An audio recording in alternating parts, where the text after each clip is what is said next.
Class 11th। आज हम हमारी एनसीईआरटी बुक का लेसन नंबर 1 देख रहे हैं केमिस्ट्री का। इसका नाम है some basic concept of chemistry, जिसमें हम कुछ बेसिक कंसेप्ट देखते हैं केमिस्ट्री के। ठीक है, तो केमिस्ट्री में सबसे पहले आता है मैटर के बारे में स्टूडेंट, कि मैटर क्या होता है। ठीक है, किस चीज़ को हम मैटर कहते हैं? तो मैटर हर वो चीज़ है जिसको हम हमारे सेंसेस से रिकॉग्नाइज कर सकते हैं।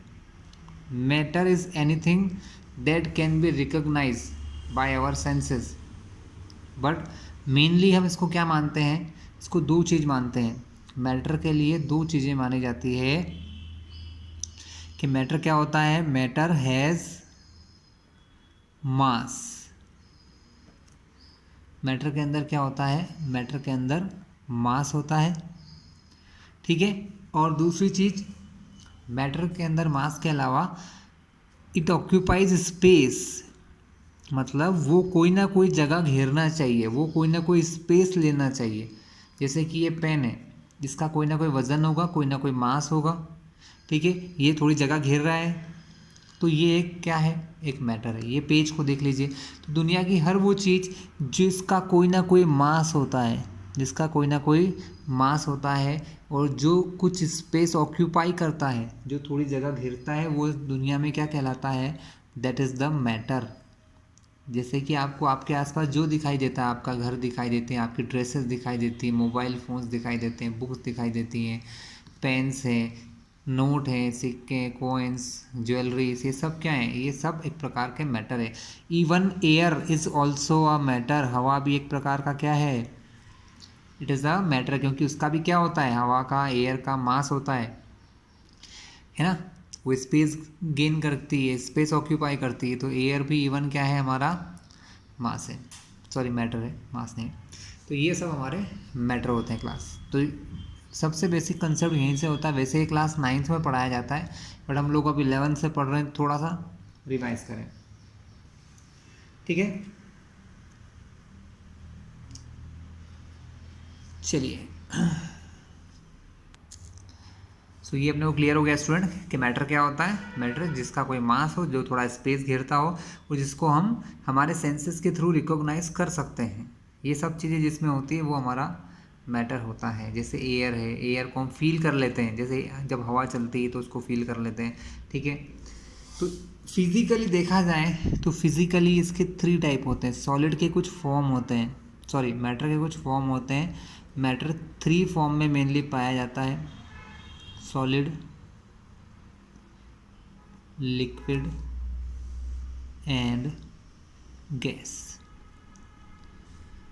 ठीक है, ये मैटर के फॉर्म है। ठीक है, मैटर सॉलिड हो सकता है, मैटर लिक्विड हो सकता है, मैटर गैस हो सकता है। और देखा जाए तो कुछ और स्टेट भी मैटर की आ गई हैं, जैसे प्लाज्मा स्टेट है, बोस-आइंस्टीन स्टेट है, लेकिन ये अभी हमको काम नहीं आएंगे। ये आप जब हायर क्लासेस में पहुंचेंगे तो शायद आपको काम आए। अभी हमको बेसिकली 3 चीज़ काम आती है कि मैटर कैन बी क्लासिफाइड, या matter can be classify as solid, gas and liquid. Solid वो हो सकता है, लिक्विड हो सकता है, और सॉरी सॉलिड, लिक्विड और गैस तीनों हो सकता है।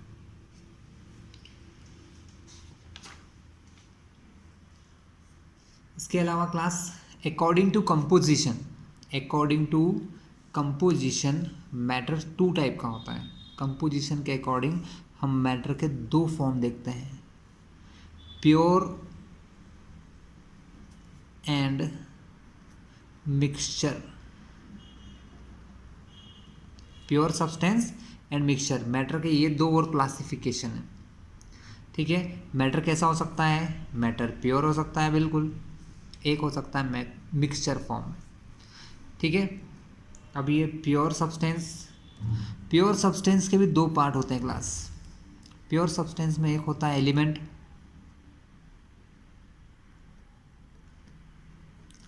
And second is compounds.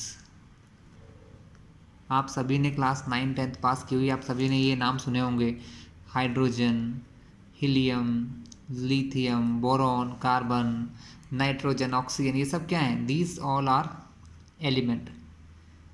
कुछ ऐसे नाम भी सुने होंगे आपने: NaCl, KCl, H2SO4, तो ये सब चीज़ें क्या हैं, ये सब कंपाउंड्स के रेंज में आते हैं। ठीक है, तो एलिमेंट्स, कंपाउंड, ये दोनों को मिलाकर क्या बनता है, प्योर सब्सटेंस बनते हैं। इसके अलावा मिक्सचर्स होते हैं।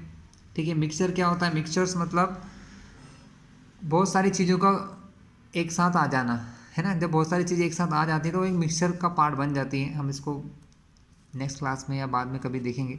अभी हमको जो मेनली चीज़ें पढ़ना है वो पढ़ना है एलिमेंट कंपाउंड्स के बारे में। क्लियर है? चलिए अब हम देखते हैं एलिमेंट्स होते क्या हैं। एक्चुअल में क्या होता है क्लास, एलिमेंट्स वो सब्सटेंसेस होते हैं जो बिल्कुल प्योर होते हैं। हाँ, अब इससे पहले एक और चीज़ समझ ली जाए कि इस दुनिया के अंदर जो भी इस वर्ल्ड में है वो एक कुछ स्मॉल चीज़ों से मिलके बना होता है। नॉन लिविंग थिंग की बात कर रहे हैं कि नॉन लिविंग थिंग किन से मिलके बनी होती है, स्मॉलेस्ट पार्टिकल से मिलके बनी होती है। उन पार्टिकल को हम जनरली एटम कहते हैं। क्या कहते हैं, एटम्स। मतलब इस दुनिया में जो भी नॉन लिविंग थिंग्स हैं उनके अंदर किसी ना किसी प्रकार का कोई ना कोई एटम रहता है। एटम के अंदर भी 2-3 प्रकार की चीज़ें होती हैं, है ना, इलेक्ट्रॉन, प्रोटॉन, न्यूट्रॉन, ये रहते हैं। लेकिन हम लेसन नंबर 2 में पढ़ेंगे, डिटेल में पढ़ेंगे, इसलिए मैं यहाँ ज़्यादा नहीं बता रहा हूँ। तो अभी हम क्या मान के चलते हैं कि इस वर्ल्ड में जितने भी नॉन लिविंग थिंग है वो किसी ना किसी छोटे से छोटे एलिमेंट से एटम से मिलके बने होते हैं। ठीक है, अब कुछ ऐसी चीज़ें होती हैं जिनके अंदर सिर्फ एक ही टाइप का एटम होता है। जैसे हाइड्रोजन गैस का आपने नाम सुना होगा, हाइड्रोजन गैस। तो हाइड्रोजन गैस किससे मिलके बनी है, हाइड्रोजन गैस मिलके बनी है हाइड्रोजन एटम से। तो हाइड्रोजन यहाँ क्या है, एक एलिमेंट है। हाइड्रोजन क्या है, एक एलिमेंट है। ठीक है, जिसमें सिर्फ हाइड्रोजन के ही एटम है, किसी और चीज़ के एटम नहीं है। जब हाइड्रोजन के एलिमेंट हाइड्रोजन से ही मिलते हैं तो हाइड्रोजन गैस बनाते हैं। जब वो किसी और चीज़ से मिलते हैं तो कोई ना कोई कंपाउंड, जैसे कि ये देखिए, हाइड्रोजन जब सल्फर और ऑक्सीजन से मिला तो उसने कंपाउंड बनाया H2SO4। तो क्या देखा कि जब सिर्फ एक ही टाइप के एलिमेंट होते हैं, सिर्फ एक ही टाइप के एटम होते हैं, तो वो वैल्यू या वो चीज़ हमारी एलिमेंट कहलाती है, जिसमें सिर्फ एक टाइप के एटम हो। जैसे हाइड्रोजन गैस में सिर्फ हाइड्रोजन के एटम होंगे। आपने सुना होगा ऑक्सीजन गैस। ऑक्सीजन गैस में क्या होता है, सिर्फ ऑक्सीजन के एटम होते हैं। ठीक है, आपने कोयला सुना होगा, कोल या कोयला। कोल के अंदर क्या होता है, कोल के अंदर कार्बन नाम का सब्सटेंस होता है, जो कि एक एलिमेंट है। कार्बन क्या है, एक टाइप का एलिमेंट है। आप लोगों ने बलून में भरने वाली गैसेस के बारे में सुना होगा, helium gas, neon gas, krypton gas, ये सब क्या होते हैं, ये एक प्रकार के एलिमेंट है। Helium gas, organ gas, krypton gas. तो एलिमेंट मतलब जिसके अंदर सिर्फ एक ही टाइप के एटम होते हों। जिसके अंदर क्या होते हैं स्टूडेंट, सिर्फ एक ही टाइप के एटम होते हैं, वो होते हैं हमारे एलिमेंट। जैसे कि हाइड्रोजन, हीलियम, लिथियम। अभी तक कुल 118 एलिमेंट हैं जो डिस्कवर हो चुके हैं। आगे हो सकते हैं और भी डिस्कवर हो जाएं। तो टोटल अभी तक कितने डिस्कवर हुए हैं, 118 एलिमेंट्स की डिस्कवरी हो चुकी है। ठीक है, कुछ नेचुरली हमको मिलते हैं, मैक्सिमम अभी तक तो नेचुरली है, लेकिन अब हमारी जो लेबोरेटरीज होती हैं वो भी काफ़ी एडवांस्ड हो चुकी हैं। तो हमारे लैब्स में भी बहुत सारे एलिमेंट बनाए जा चुके हैं, लेकिन वो ज़्यादा समय तक टिकते नहीं हैं, उनकी लाइफ कम होती है। ठीक है, तो जैसे जैसे आप केमिस्ट्री में आगे जाओगे, पढ़ते जाओगे, तो एलिमेंट, सिंपल सी लैंग्वेज में एलिमेंट वो होते हैं जिसके अंदर सिर्फ एक ही टाइप के एटम्स पाए जाते हैं, दैट इज़ द एलिमेंट। और कंपाउंड एलिमेंट जैसा ही होता है, बस उसके अंदर मोर देन वन एटम होते हैं, जिसमें एक से ज़्यादा टाइप का एटम होता है, वो हमारा कंपाउंड होता है स्टूडेंट। वो क्या होता है, दैट इज़ द कंपाउंड। जैसे यहाँ देखो, यहाँ पर 2 एटम है, यहाँ पर सोडियम का एटम क्लोरीन के एटम से मिल रहा है, तो ये क्या बनाया, कंपाउंड। व्हेन 2 और मोर देन 2, जब 2 या 2 से ज़्यादा एटम एक दूसरे से मिलते हैं, अलग अलग सब्सटेंस के, अलग अलग एलिमेंट के, 2 या 2 से ज़्यादा अलग अलग एलिमेंट के। जैसे यहाँ सोडियम एलिमेंट का एक एटम क्लोरीन एलिमेंट का एक एटम मिल गया तो NaCl का एक नया कंपाउंड बन गया। जब पोटेशियम का एक एटम क्लोरीन के एक एटम से मिला तो पोटेशियम क्लोराइड का एक कंपाउंड बना।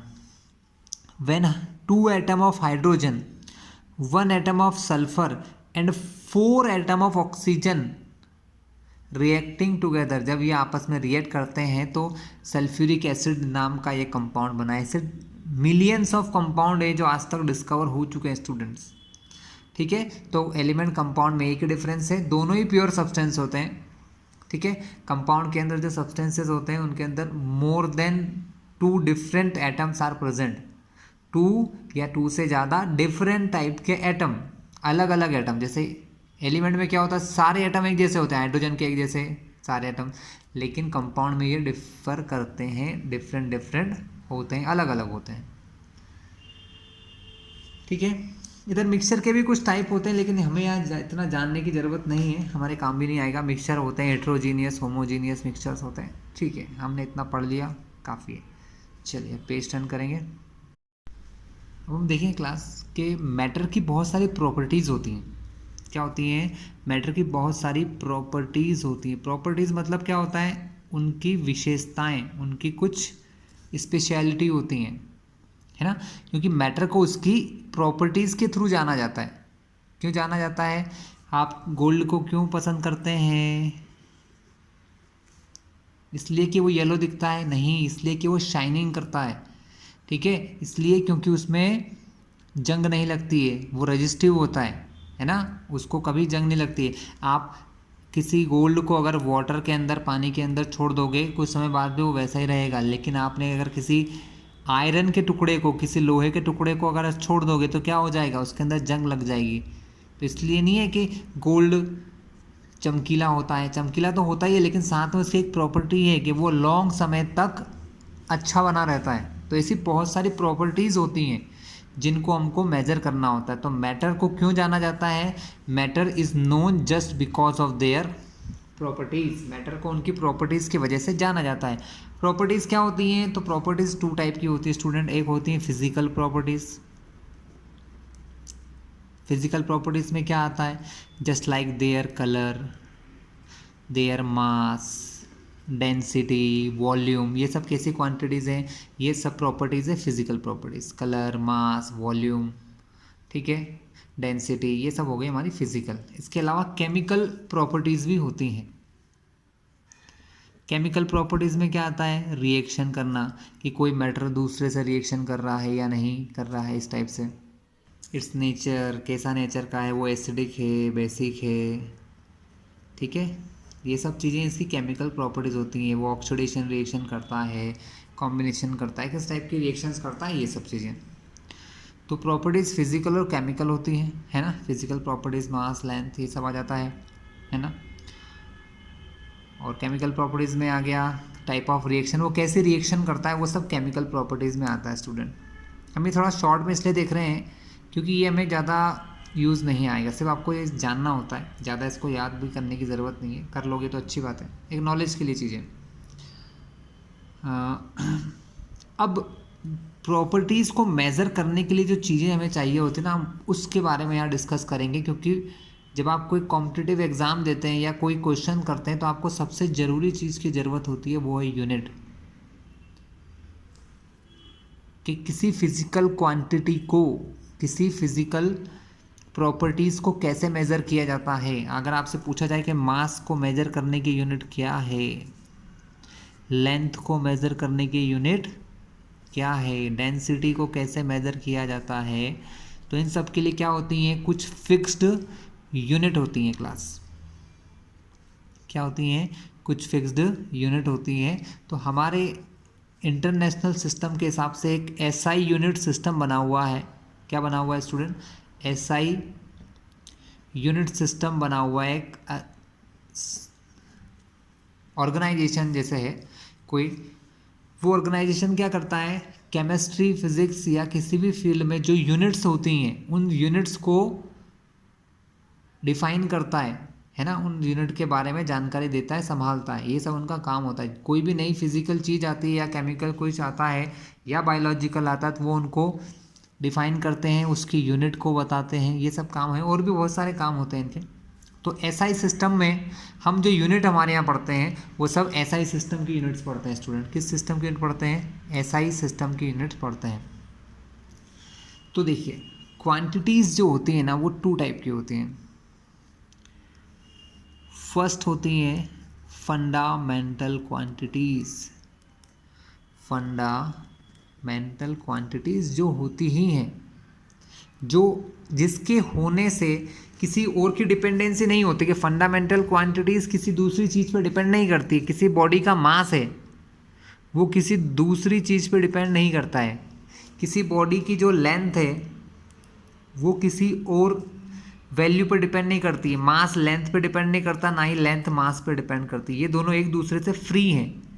तो फंडामेंटल को आप ऐसे भी कह सकते हो कि फ्री थिंग्स, फ्री चीज़ें, मतलब ऐसी चीज़ें जो किसी और से मतलब ही नहीं रखती हैं, जिनके होने और ना होने से किसी का कोई मतलब नहीं होता, वो होती है फंडामेंटल फिजिकल क्वांटिटीज़। जैसे कि mass, just like length, just like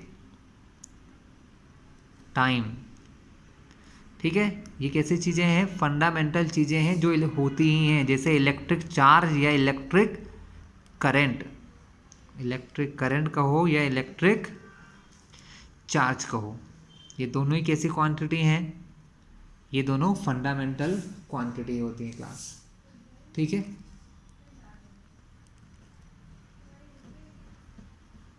temperature, ये भी कैसी क्वांटिटी है? ये भी एक फंडामेंटल क्वांटिटी होती है। ठीक है, इसके अलावा मोल एक फंडामेंटल क्वांटिटीज होती है। ठीक है, ल्यूमिनियस इंटेंसिटी ये नंबर 7 की फंडामेंटल क्वांटिटी है। फंडामेंटल क्वांटिटी जो किसी और से डिपेंड नहीं करती हैं। ठीक है, ये 7 1 2 3 4 5 6 7 ये 7 कैसी क्वांटिटीज़ हैं? These are the fundamental quantities. और इनके होने ना होने से किसी और चीज़ को फ़र्क नहीं पड़ता है, किसी और से इनको कोई मतलब नहीं है, इनका अपना ओन एग्जिस्टेंस है, ये अपने आप में होते हैं। फंडामेंटल क्वांटिटीज़ को मेज़र करने के लिए जो यूनिट होती हैं उनको भी कहते हैं फंडामेंटल यूनिट्स। कैसी यूनिट होती है? Fundamental unit. जैसे मास को मेज़र करने की यूनिट ग्राम और किलोग्राम होते हैं। देखा जाए तो हम केजी को मानते हैं, किलोग्राम इसकी यूनिट होती है। लेंथ को मीटर से मेज़र किया जाता है। टाइम को मेज़र करते हैं हम लोग सेकेंड में। इलेक्ट्रिक करंट को मेज़र करते हैं एम्पियर में। ठीक है, और टेम्परेचर को मेज़र करते हैं केल्विन में। एक्चुअल में ये जो मैंने यहाँ लिखा है ये एक प्रकार की यूनिट ही है। इसके लिए जो फिजिकल क्वांटिटी होती है उसका नाम होता है क्वांटिटी ऑफ सब्सटेंस। मोल किसको बताता है? कितना सब्सटेंस है। जैसे हम कहते हैं ना ग्राम में क्या आता है? ग्राम में मास आता है, लेकिन अगर हमको क्वांटिटी ऑफ सब्सटेंस निकालना है तो ये होता है मोल। ये थोड़ा सा एक न्यू थिंग है, आपको अभी समझ नहीं आएगा, मैं जब आगे इस लेसन में चलूँगा तो आ जाएगा। ल्यूमिनियस इंटेंसिटी के लिए कैंडेला होता है, इसकी यूनिट होती है कैंडेला। ठीक है, इन ल्यूमिनियस इंटेंसिटी मतलब किसी भी मटेरियल में से जो किसी ल्यूमिनियस मटेरियल में से, जैसे कि स्टार्स में से, इनमें से जो हीट निकलती है, जो लाइट निकलती है, उसकी इंटेंसिटी को मेज़र करने के लिए होता है। ये भी अभी हमारे ज़्यादा काम का नहीं है। दो जो ज़्यादा इंपॉर्टेंट चीज़ें आपको काम आने वाली हैं वो है मास, लेंथ और टाइम। तो ये सब कैसी यूनिट है? These are the fundamental units and fundamental quantities, जिसको किसी और से इफेक्ट नहीं होता है। और दूसरी प्रकार की को होती है class derived quantities and derived unit. ये आपको समझ में आएगा। डेराइव मतलब जो इनसे बनती है, जो फंडामेंटल क्वांटिटीज से बनती है वो होते हैं डेराइव्ड। जैसे कि आपसे पूछूं मैं एरिया क्या होता है, चलो इसमें भी बहुत इजी एग्जांपल देते हैं। एरिया ऑफ रेक्टेंगल देखते हैं कि कोई रेक्टेंगल है, आप लोग इसका फॉर्मूला पढ़ के आए हो। इसका फॉर्मूला होता है लेंथ इनटू ब्रेड्थ, लेकिन एक्चुअल में लेंथ और ब्रेड्थ होती एक प्रकार से क्या है? दोनों ही लेंथ ही होती हैं। दोनों ही क्या होती हैं? लेंथ। लेंथ को भी किस में नापते हैं? मीटर में नापते हैं। ब्रेड्थ को भी किस में नापते हैं? मीटर में। एक्चुअल में क्या है? देखिए मैं आपको रेक्टेंगल दिखाता हूँ। ये कोई रेक्टेंगल है, ये इसकी लेंथ है और ये इसकी ब्रेड्थ है। अब एक्चुअल में ये एक साइड है और ये एक अलग साइड है दोनों लेंथ ही, दोनों ही लेंथ है लेकिन अलग अलग डायरेक्शन में, इसलिए इसको लेंथ माना, इसको ब्रेड्थ। ये भी लेंथ है और ये भी लेंथ है। तो एरिया क्या होता है, एरिया लेंथ पर डिपेंड कर रहा है। किस पर डिपेंड कर रहा है, लेंथ पर। लेंथ कैसी यूनिट है, फंडामेंटल, यानी जो डेराइव्ड यूनिट होती हैं वो फंडामेंटल क्वांटिटीज़ या फंडामेंटल यूनिट पर डिपेंड करती हैं। इसलिए एरिया कैसी क्वांटिटी है, एरिया ऑफ रेक्टेंगल या एरिया किसी भी चीज़ का एरिया हो, किसी भी चीज़ का एरिया जो है वो एक डेराइव्ड क्वांटिटी है, वो फंडामेंटल क्वांटिटीज़ लेंथ पर डिपेंड कर रहा है। ठीक है, तो एरिया क्या हो गया, डेराइव्ड क्वांटिटी हो गया। एरिया के अलावा आपने वॉल्यूम सुना होगा, क्लास 10th में पढ़ के आते हैं, volume of cuboid. Volume of cuboid पढ़ा है ना। क्यूबॉइड क्या होता है, देखा है आपने इस प्रकार का। क्यूबॉइड क्या क्या होता है, यहाँ पर इसको ब्रेड्थ मान लो, ये इसको हाइट मान लो। तो क्यूबॉइड के लिए, किसके लिए, क्यूबॉइड का वॉल्यूम कैसे निकालते थे, length into breadth into height, length into breadth into height करके। लेकिन ये लेंथ ब्रेड्थ हाइट ये एक प्रकार से क्या है, ये सब चीज़ें लेंथ ही है स्टूडेंट, ये सब चीज़ें क्या हैं, ये सब लेंथ ही होती हैं। यानी वॉल्यूम भी किस पर डिपेंड करता है, वॉल्यूम भी डिपेंड करता है लेंथ पर। तो वॉल्यूम भी कैसी यूनिट हो गई है, सॉरी वॉल्यूम भी कैसी क्वांटिटी है, एक फिजिकल डेराइव्ड फिजिकल क्वांटिटी है जो डेराइव की जाती है, जो किससे निकाली जाती है, जो लेंथ से निकाली जाती हैं, जो लेंथ पर डिपेंड करती हैं। क्या कोई ऐसा रेक्टेंगल होता है जिसकी लेंथ 0 हो, नहीं हो सकता। हर रेक्टेंगल की कुछ ना कुछ लेंथ होगी, कुछ ना कुछ ब्रेड्थ होगी।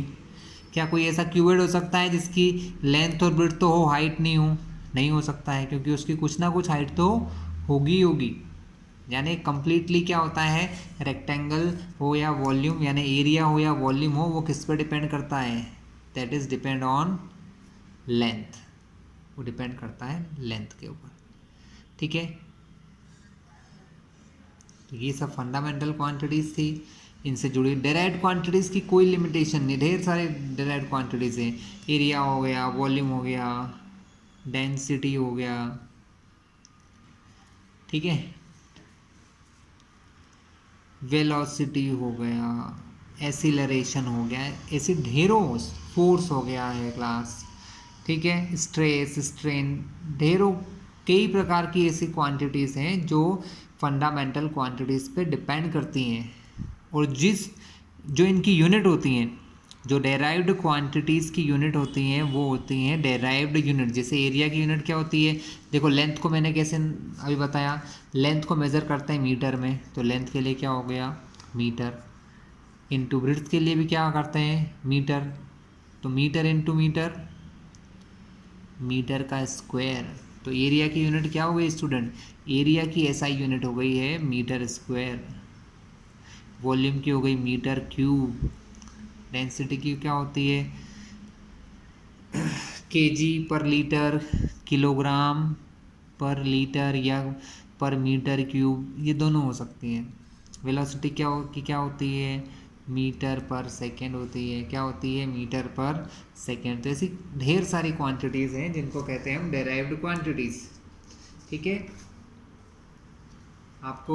आप लोग जो बुक पढ़ रहे हैं उसके अंदर बड़े से टेबल बने होंगे, आप उसमें से देख लें, समझा मैंने दिया है कि क्या होती हैं, है ना, कितनी होती हैं वो सब आप उसमें एक बार चेक कर लीजिएगा स्टूडेंट।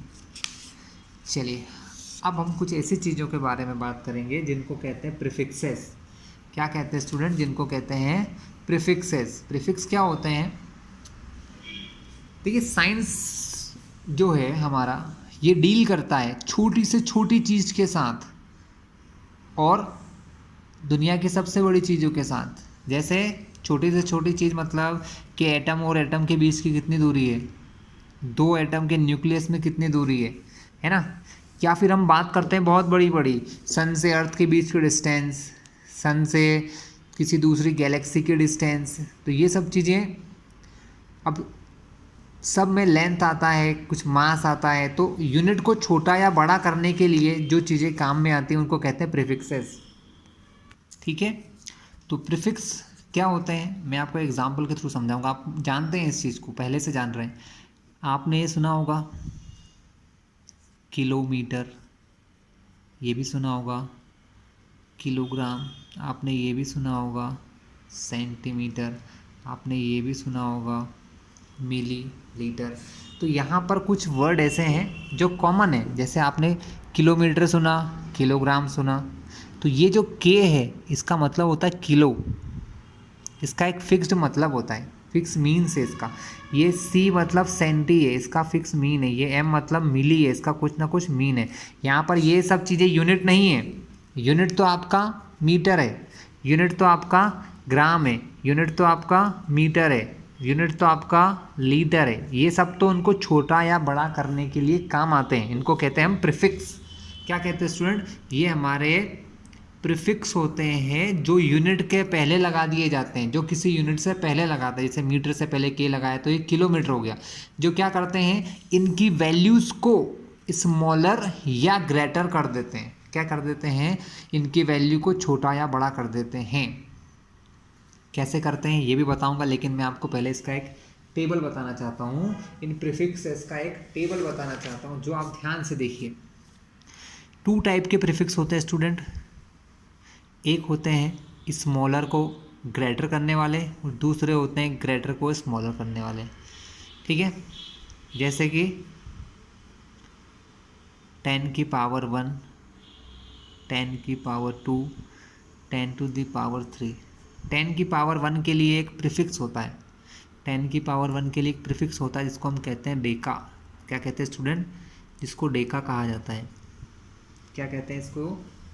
डेका कहते हैं स्टूडेंट।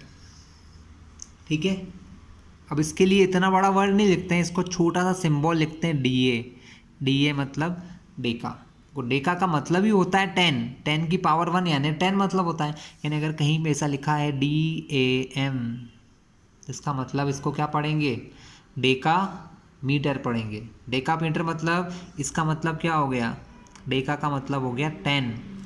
तो डेका की जगह मैं कहीं पर भी यूज़ कर सकता हूँ 10, क्योंकि डेका का मतलब ही क्या होता है? 10। तो डेका मीटर मतलब 10 मीटर, क्योंकि यूनिट चेंज नहीं होगी, क्योंकि ये तो एक प्रीफिक्स है, इसकी वैल्यू है। डेका की वैल्यू कितनी है? 10। चलिए एक और तरीका देखते हैं। 10 की पावर 2 को हम हेक्टो कहते हैं। हेक्टो क्या कहते हैं स्टूडेंट? हेक्टो। इसको रिप्रेजेंट करते हैं H से। ठीक है, आपने HM लिख दिया, इसका मतलब हो गया हेक्टोमीटर। क्या हो गया?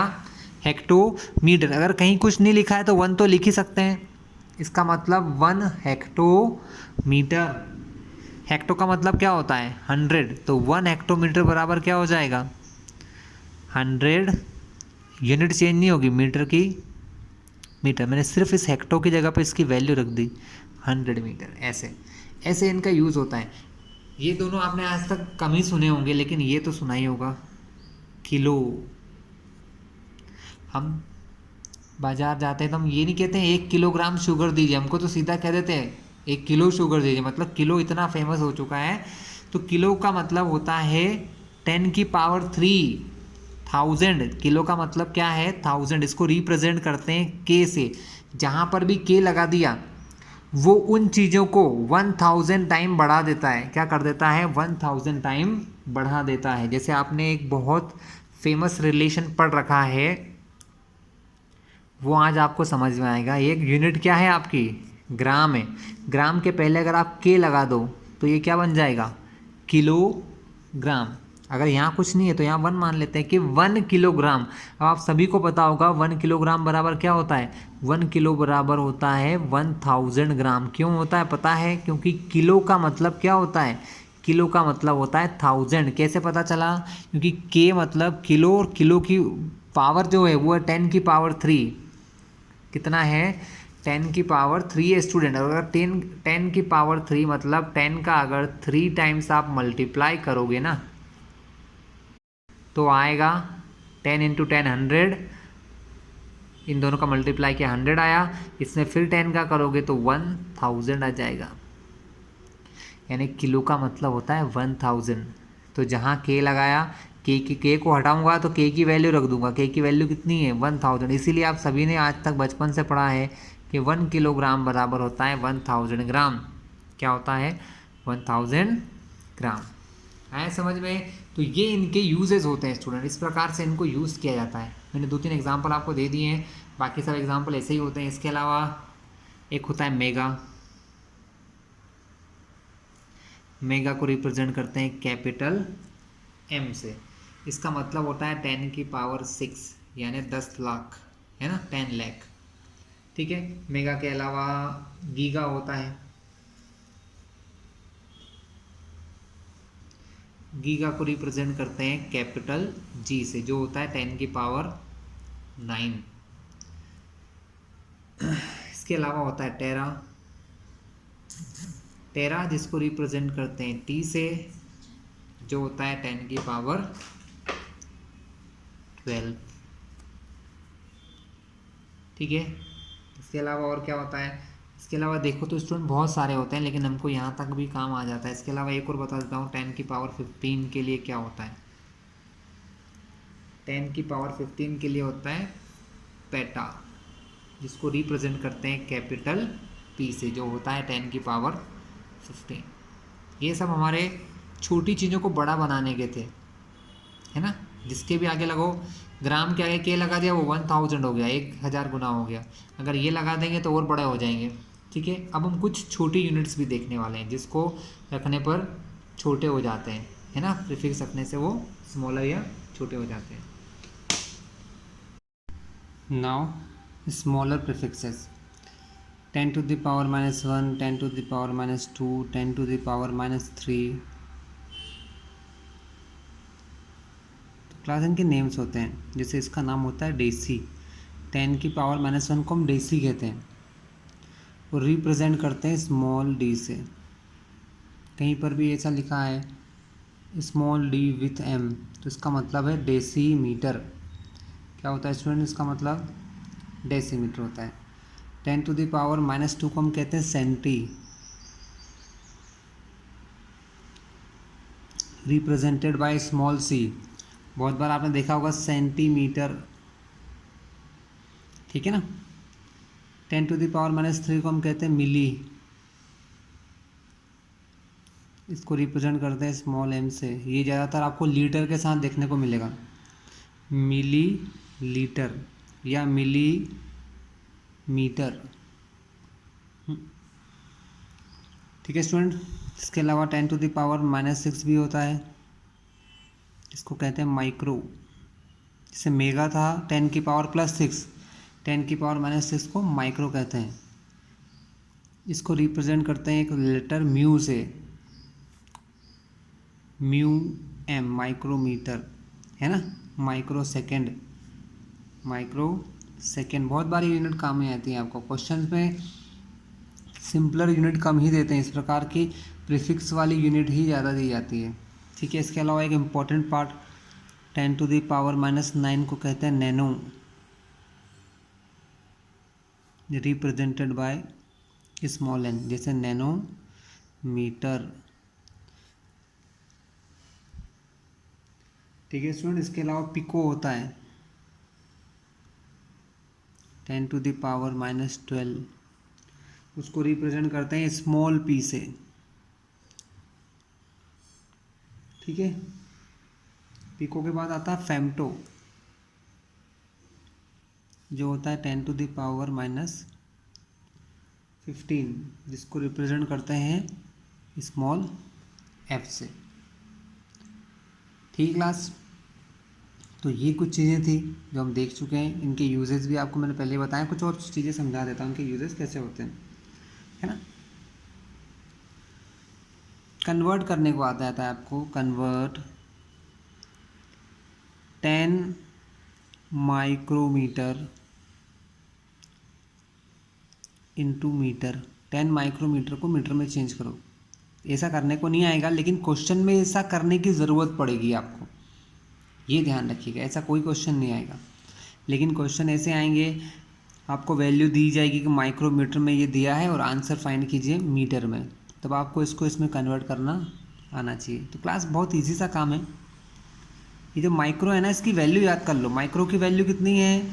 माइक्रो की वैल्यू है 10⁻⁻⁶। तो जब आपको माइक्रोमीटर को मीटर में कन्वर्ट करना है, इसका मतलब यहाँ से इस माइक्रो को हटाना है। माइक्रो को, अभी ये क्या है?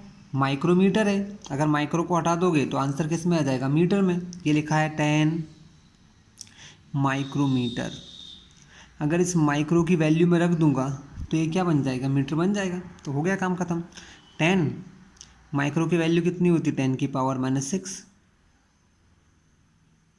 इंटू मीटर, मतलब मीटर इंटू नहीं करो तो भी काम चल जाएगा। अब दोनों का रूल, यहाँ पर एक्सपोनेंट का लॉ लगता है। 10⁻1 इंटू 10⁻⁻⁶, क्योंकि कोई पावर नहीं होती तो 1 पावर मानते हैं। अगर आप लोगों को ये मल्टीप्लाई करने में दिक्कत हो तो मेरे फिजिक्स का एक वीडियो है मेरा, मैंने डाल रखा है, बेसिक मैथमेटिक्स का, फिजिक्स में आता है ना, वो आप देख लीजिए, आपको ये पावर वाली प्रॉब्लम सॉल्व हो जाएगी। तो यहाँ पर क्या होता है? बेस सेम है 10 और 10, और मल्टीप्लाई में तो पावर जुड़ जाती है, तो ये हो जाता है 10⁻1-6, यानी ये होता है 10⁻⁻5 मीटर। तो यहाँ कन्वर्ट हो गया।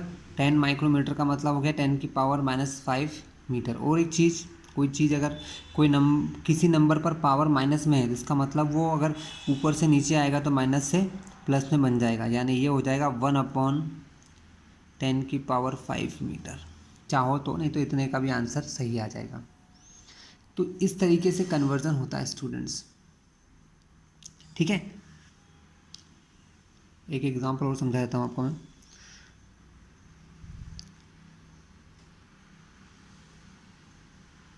Radius of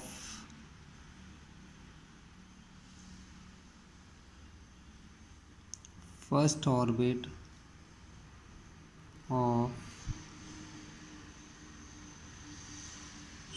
hydrogen atom is 123.4 nm, मतलब nanometre. Show this radius in micrometre. अब इस रेडियस को हमने नैनोमीटर में किया ना, नैनोमीटर को माइक्रोमीटर में कन्वर्ट कर दो, तो अब ये भी एक नया टास्क आ गया, कैसे कन्वर्ट करें, है ना। तो इजी काम है, कुछ खास नहीं है। देखो हमको दिया है 123.4 नैनोमीटर, तो पहला काम तो भाई नैनो तो हटाना है, तो नैनो हटा दो। नैनो का मतलब क्या होता है? नैनो का मतलब होता है 10⁻⁻⁹। तो n की जगह, नैनो की जगह 10⁻⁻⁹ लगाया।